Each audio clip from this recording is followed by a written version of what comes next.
T-minus 2 minutes and 22 seconds and counting. Both the launch vehicle with the primary guidance system and the spacecraft computer with the secondary or backup system both have received the proper update information shortly after we resume the countdown. All systems are still looking good at this time as we come up on the 2-minute mark. They're still verified.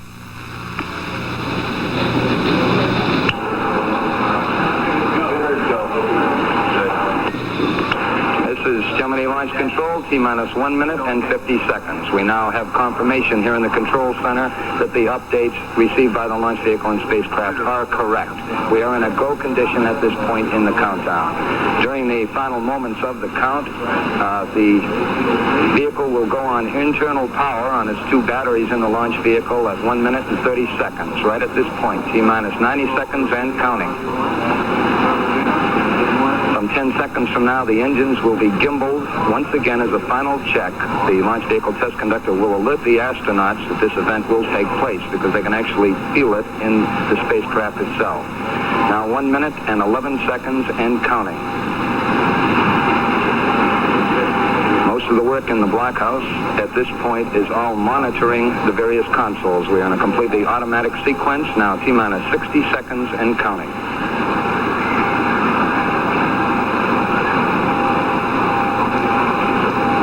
T-minus 50.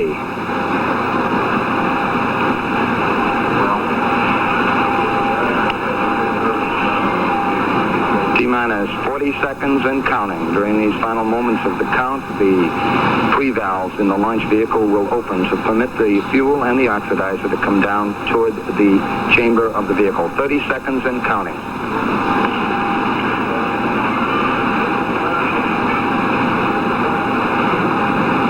T-minus 20. Quick check on the blockhouse. All systems looking good. T-minus 15. T-minus 10. 9. 8. 7. 6. 5. 4. 3. 2. 1. 0.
Seconds, 40 miles in altitude.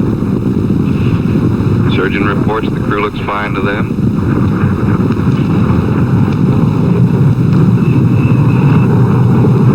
One minute, 45 seconds. We're 120 miles downrange. The crew reports an update has been received in the spacecraft.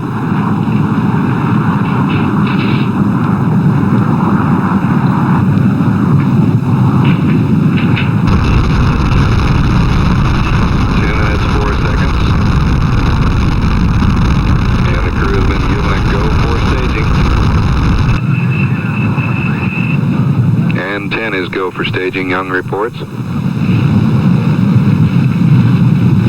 2 minutes, 20 seconds.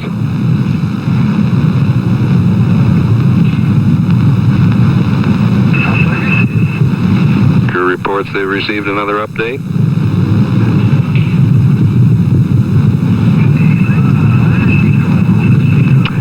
We've got first stage cut off. Flight Dynamics confirms staging. And second stage thrust looks good.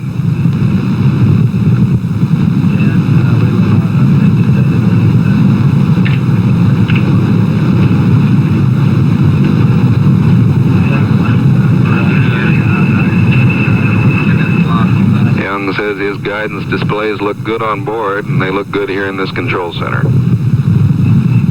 3 minutes, 12 seconds into the flight.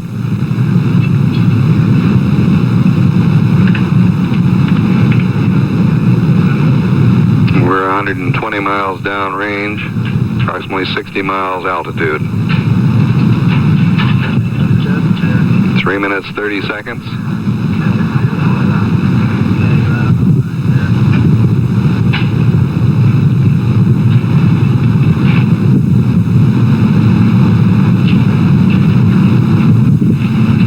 Minutes 44 seconds into the flight. Altitude now about 70 miles. Guidance says both guidance systems are exactly what they ought to be. Mark 4 minutes. Final status check being taken now by the flight director, Glenn Lenny.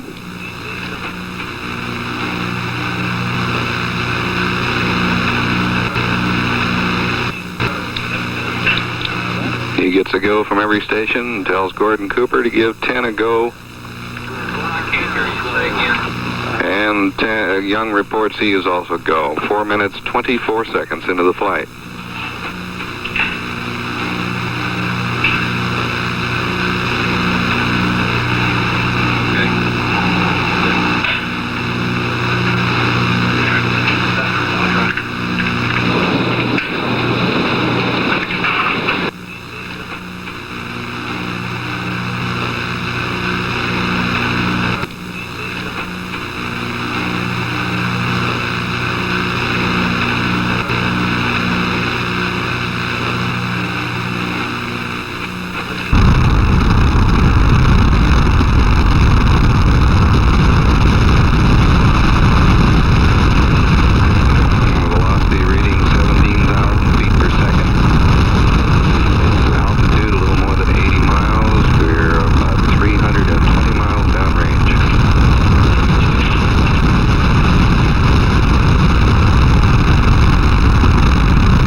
Next thing is for the second stage to cut off.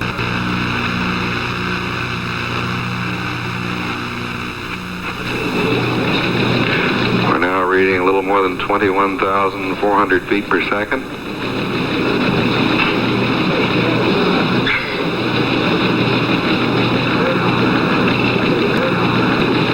Cooper checks with Young to be sure they receive that 0.8 mark, and Young says, "We got it."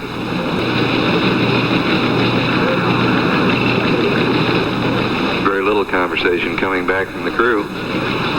Good Seco, there it is. That was almost on the dot. On range, 87. Lenny says your go all the way to proceed with the IVAR routine, the Insertion Velocity Authority routine.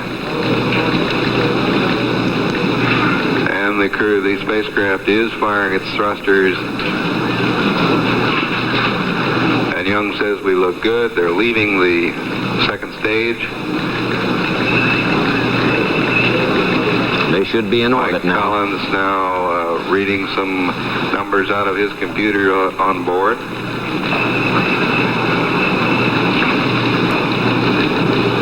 The solutions compare very favorably with the ground situation here, calling for a 26-25 feet per second forward burn, and that is what Young is executing.